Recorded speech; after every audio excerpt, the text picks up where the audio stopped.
Hey guys, welcome to the Liberal Hive Mind, a channel solely focused on exposing the abundant hypocrisy of the left. Well, he finally said it, guys. He finally addressed the concerns and the theories that have been going on for probably over a month at this point. Joe Rogan and his, battle with Spotify. And while Joe clearly wants to keep it out of the spotlight and probably doesn't want to tell you how he really feels, you can tell just from what he's saying that behind the scenes or under the surface, he's pissed. Now, Joe Rogan isn't the extremist that liberals like to paint him as. He's actually very moderate, probably more left-wing than he is right-wing, but what he is, unequivocally, is an advocate for the First Amendment and free speech, freedom of expression. And of course, that's why the left absolutely hates him, because he respects other people's opinions instead of trying to shove his thoughts or his beliefs down your throat. And that's what gets him in trouble with the left. That's why he's being censored, because he's willing to have discussions with people that he may disagree with and get to the bottom of things. He wants to hear a different perspective and have a dialogue. And of course, you know how dangerous that is to the cult-like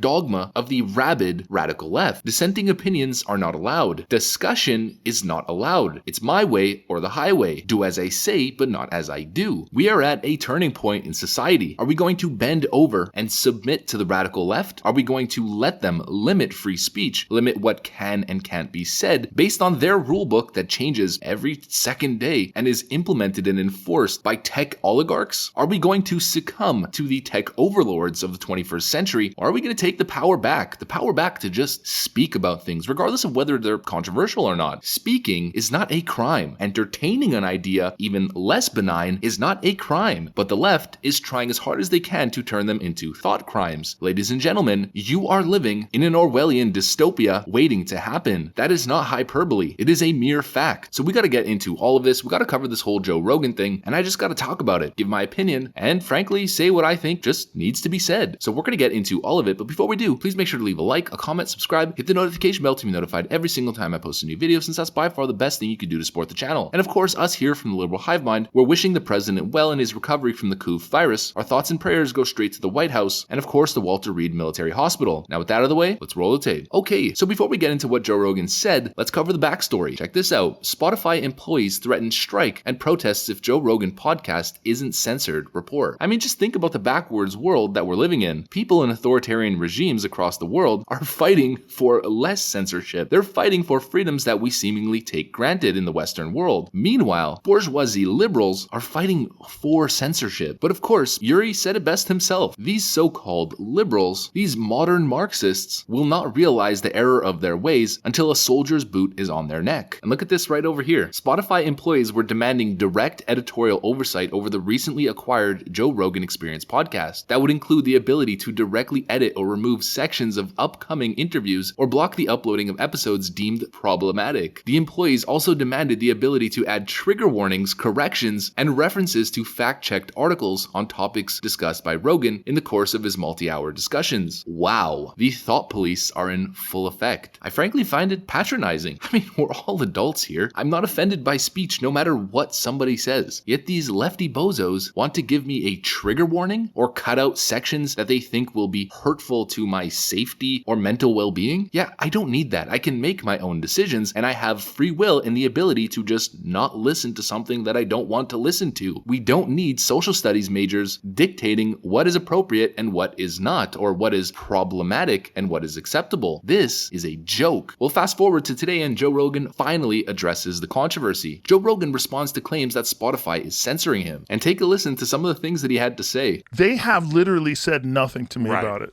Zero. It's never come up. Now, is there someone at Spotify that's complaining about the Abigail Schreier episode? I'm sure. But if you say that I can't talk about something when a woman wrote a whole book and researched it deeply and is talking about not just these children themselves that have grown up and then gotten out of school and then realized they've made a horrible mistake and it's irreversible. That's the name of the book, Irreversible Damage. If we can't discuss this, it's not transphobic to say that some people will regret transitioning. It's just a part of being a person.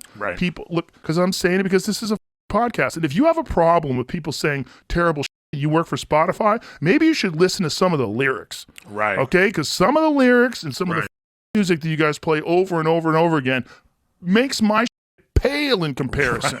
Right. Pale. Right. If you're listening to some rap music right now, yeah, I get it. If you're a 23-year-old woke kid and, you're working for this company and you think you're going to put your foot down. And so you see, he's trying to be as respectful and decent as possible to the company because they did take him in and they have treated him well, at least for the most part. But you can tell he's planting a message and he's not exactly ecstatic over the fact that some of his episodes are just missing. Here are some of the names, some of the people that Joe had on his podcast that were left off the platform. Alex Jones, Milo Yiannopoulos, Gavin McInnes, Owen Benjamin, Stefan Molyneux, and Charles C. Johnson, all of which you would say are probably on the right side of politics. Coincidence? I think not. Goes against the leftist dogma, therefore it's not allowed. They must be deplatformed and depersoned. I've watched every single one of those shows, and you know what? Frankly, I disagree with some of the things that they said. Controversial? Sure. There's some lefties that are controversial as well, but we don't see the same type of censorship. And whether or not you disagree or agree with some of the views that these people are making on his show or that these people represent, this notion of censoring them is absolutely ridiculous. Not only is it ridiculous, but it's naive. Pretending something or someone doesn't exist doesn't make that thing or person go away. And frankly, there's probably the forbidden fruit element that makes it even more desirable and makes it grow even further. This is America. You have the right to be wrong. You have the right to have a, quote, wrong opinion. How are we supposed to get to the bottom of things if we can't even have a discussion? How are we supposed to change people's minds if we can't even entertain their ideas? It's the same approach that lefties take when it comes to, let's say, white supremacy. I disavow it absolutely. I am on the same side as lefties when it comes to finding these types of people absolutely disgusting. But my approach is completely different. I would rather have a discussion with them, bridge the gap, and try to show them a different way of thinking than ostracize, demonize, and deperson them from society. I think that's, frankly, much more productive. And we're getting to a point where people are trying to deplatform and deperson people with just wrong opinions. It's kind of like give them an inch and they'll take a mile. There's certain people, egregious offenders, people with absolutely terribly irredeemable ideas, sure, that I guess from a bipartisan perspective could be argued should be pushed out of society. But it's gone beyond that. It's gotten to a point where lefties want to just deplatform and deperson people who have different political views. That's craziness. They're attacking Joe Rogan, who was openly supporting Bernie Sanders during the Democrat nomination process. Just let that sink in. The liberal hive mind is a locust swarm, descending on anything and everything that combats their narrative. And it's possibly the most antithetical thing that I could think of to what American freedom, and more importantly, what American freedom of expression and freedom of speech is all about. They very often say free speech is not hate speech, but questioning things and having a different perspective is not hate speech. And even in the case of hate speech, because of course it does exist, to say that hate speech doesn't exist would be a flat out lie. But hateful speech and hateful rhetoric is something that needs to be addressed with better ideas. To shove it under a rug and pretend like it doesn't exist is like being diagnosed with some terrible disease and the doctor not telling you because it's going to hurt your feelings. You need to understand that there's a malignant tumor in your body. How else are you supposed to address the issue? How else are you supposed to deploy antibodies? And in this case, antibodies is just open dialogue, discussion, and combating bad ideas with good ideas. It's a very simple concept. And Joe Rogan is really the final frontier in that battle. Everyone else, and even some conservative commentators, have given in to the mob. And frankly, it's gotta stop. This authoritarian leftist tactic of suppressing discussion is by far the most dangerous concept in Western civilization right now. And so I'll end this video right here, pretty much like I always do with these videos when we talk about free speech. Let's use a leftist thought leader against the left. A quote from Noam Chomsky himself: "If we do not believe in freedom of speech for those we despise, we do not believe in it at all." Something that modern leftist academia has seemingly thrown away a long time ago. But that's what I got for you guys on this one. Hopefully it wasn't too preachy. Hopefully you guys understand exactly where I'm coming from. And if you did, please make sure to leave a like, a comment, subscribe, hit the notification bell to be notified every single time I post a new video, since that's by far the best thing you can do to support the channel. Follow me on Twitter, links in the description, and check out my subscribe star, link is also in the description. We send our best wishes and prayers to the president and his speedy recovery, but who am I kidding? He's not gonna need it. The man's an absolute tank. He's a pit bull, he's America's pit bull, and hopefully he slams the coup virus just like he slams phony leftist narratives every single day. So it's time for me to get back to cooking up some more content for you guys. I want to thank you for watching, and I'll see you on the next one.